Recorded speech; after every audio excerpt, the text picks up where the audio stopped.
there's no one excluded, if you ask me, No. whether you're employed, Right. self-employed, small business owner. We all have some sort of tax impact, and normally those decisions come from our policymakers. If that's if we could all make our own Right. tax laws, then we'll be a whole different environment of a country. Right. But How but about I don't pay ultimately, taxes? yeah. I So don't how about I know. don't? And don't get me wrong, that's a whole nother podcast topic too. So, yeah, if I don't have a social security number, then I don't have to pay taxes. Oh, that's another IG thing. Oh yeah. Don't get your birth Don't, I, certificate or you know, social security number. Good luck in living in well, this well, country. But all right. right. Well, good luck in I'm even sure there are securing a ways. job. Oh no, there are. Yeah. However, like Yeah. I There said, are ways to get around it. I think that's a whole nother topic, That of is. That discussion, is. right? And that's the whole point of why I stress the idea of having an accountant that you work with throughout the year Oh yeah. because of things like that, right? Like I'm not going to know that as a regular person. I'm not Mhm. following the policies and identifying like, oh, that's a benefit that I could take, Right. even though Right. as a small business, as an S corp, like, oh, I could Yeah. actually benefit the Benefit same from way that. these big corporations do. Yep. But as this is all like a lot of good information, and I think definitely a lot of nuggets people can walk away with. But before we close out, I'd love to Yeah. hear, you've already been talking about some of these things, but what are some of those tax saving initiatives that people should really consider making before the year end and Yeah. then beyond? And I say that because when we post this is going to be around September. So people Oh are going to good. have a full on quarter Perfect. to close out the year and do what they got to Perfect. do.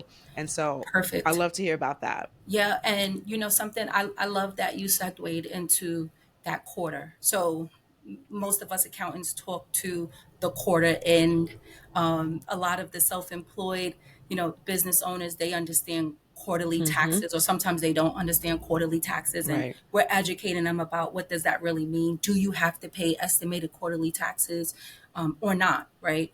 And, Right. and more importantly, again, being knowledgeable about taking advantage of tax saving initiatives Yep. doesn't really happen always in the tax season. So implementing them throughout the year, but more importantly, taking advantage of what now could be, hey, you know what? It's holiday time. Here's some things that we could be doing even in the form of gift. And I kind of lead that with the 529 plan, right? And hence I was saying New York, so born and bred New Yorker, right? But I could speak specifically to our New York 529 plan. And again, across different states, there may be some different rulings in regards to what could be your tax saving initiative. So, what is the New York 529 plan? It's a college savings education platform, yet most of the 529 plans have been shifted to allow you to also use those funds and savings for K through 12. So if your child is in a Catholic school setting or a private school setting where there's a tuition base, you may contribute to this platform and also use those funds for tax-free, withdrawals, which is strategy based. I could attest to it. I have my middle guy who's in a Catholic school, has a tuition, and I've been utilizing the 529 plan where in New York, at the state level only, you may deduct up to $10,000 for your married, filing jointly couples, or $5,000 for your single head of household. They do not have to be your children. You may open up a 529 plan for niece, nephew, goddaughter, godson, friend, and they Wow. do have to be a child, just as a Right. heads up. And they do need a My nephew social. who's Yeah, 45. you do need a social, because I usually get the question, so what about my dog? And I'm like, yeah, no. Do they have a social security number? No, but I spend so much money on my dog. So can I? Can Not for I? nothing. I have my Yeah. cats, and I be wondering. I'm like, why can't I Why deduct can't I deduct the that? I mean, vets? don't The get me wrong. There are ways to deduct some costs for having a dog, but of course that has to be medically driven. So we can right. have that conversation if need be. We understand it. We know it. Okay. But for the Okay. most part, it's like, you can't contribute Right. to a savings plan that's tax deductible for your dog. I'm sorry.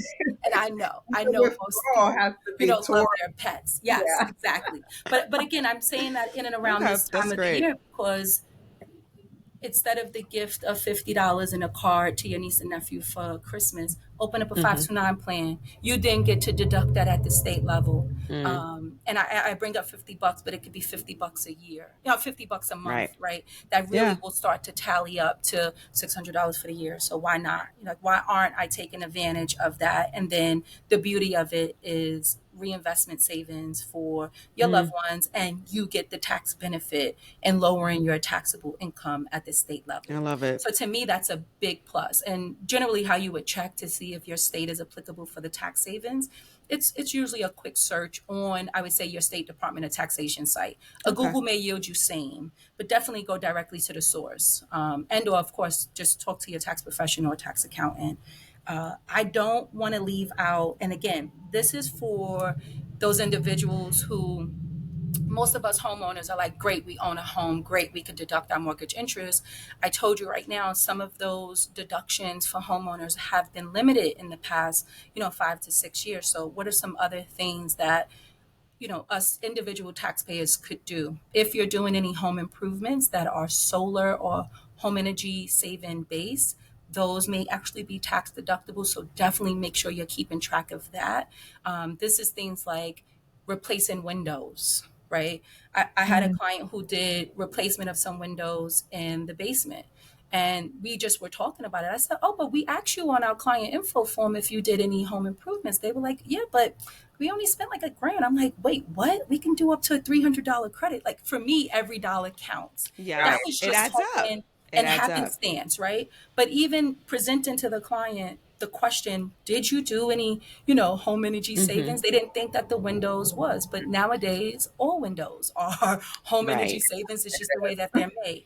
And I think the biggest one for most of us homeowners are the solar panels, which I say definitely are home energy savings for and at federal and state level, but definitely make sure you're having a conversation with your tax professionals so Mm. that you understand what's truly applicable to your tax situation for true savings.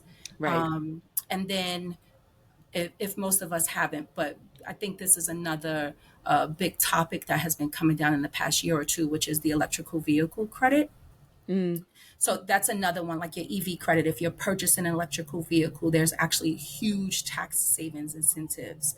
But again, it's very specific. So it's the type Mm. of electric vehicle that you're purchasing, and making sure that it has the right battery component usage. So the tax law is very specific. So again, that's Right. another conversation. I would say before the car dealer sells it to you, hop on the line with your accountant that hopefully you have that year-round relationship with to make sure that it's truly applicable. And And then I'll go and for it. before you buy that EV, think Yeah. about the batteries that are being mined in Uh-oh. Africa. Look that Uh-oh. up. So Okay. so even more importantly, because I'm with you, The Damaris, environmental impact. it definitely has to align with your personal preference too. There's some Yes. impacts on that. Right. It's not always just about taxation. Right. Your firm beliefs should be applicable, and Right. don't let it kind of sway you into doing something just because your Right. accountant said. But I Right. appreciate that because normally my brain is strictly thinking those numbers. No, no, but that's What we're no, talking no, about. But that's Terry, good. right. But that's But that's great. how right, and that's how Nachi and I are on this show because it's like think about everything in holistically, Sure. totality of it, right? It's not always about saving. Yes, you want to save as much as you can and not give to the government because Sure. they're the biggest scammers. But the But not reality at is, the you know, not yeah. what aligns with me morally? Because there, Yeah. with my financial advisor, there are certain things I refuse to But invest in for my 401k, even though it is not beneficial for me to not invest in those types of companies. But I look at won't that. because I Look need at to that. sleep at night. Look at that. But again, those are the things that if you don't have that established relationship Right. with your financial advisor who's assisting in making some decisions on your financial portfolio, that in their mind, the number side of things is Right. to Yeah. get the best bang for my client. Because I know for Absolutely. us, we're always constantly It's thinking, a how do fiduciary you get your best? responsibility, which it Yeah, should be. ultimately, You your know, I ethics are kind of ingrained right. in it too. Yeah. You But touched yes. on, yeah, you Anyway. touched on something really good because advice having your Yep. accountant, having your financial planner, and definitely for the small business owners, having that business lawyer or even your lawyer as part of your team, super duper Right. important. I don't want to leave out real quick, just making sure you're investing in your individual retirement accounts. especially for Mm, this quarter, even though you do have up until the tax filing due date of the next year. So you could mm-hmm. easily also invest up to $7,000 into a traditional IRA and perhaps utilize that as a tax saving initiative, really depending upon what your total gross income is or adjusted gross income. So that's very specific, and that's definitely something to make sure that you're having the conversation. Or again, that could be a very quick search, whether it's Right. directly where your IRAs are held to say, oh, okay, Hmm. like I can invest up this much more and I have until this date to do so for tax year Right. 2024. Yeah, So, I love you that. know, yes. And so, with that being said, I'm going to close out the way we always close out. And I Okay. don't know how many of y'all get to the end of the show. I hope y'all do. So, this should be familiar to you. But there's a lot of noise out there. But our message is consistent. Stop getting distracted by the smoke and mirrors, i.e., the elections. Okay, whatever. I'm going to stay out of that. to tune out the noise and focus on your divine purpose in life. Vibrate higher to elevate your frequency, and always thank you for listening.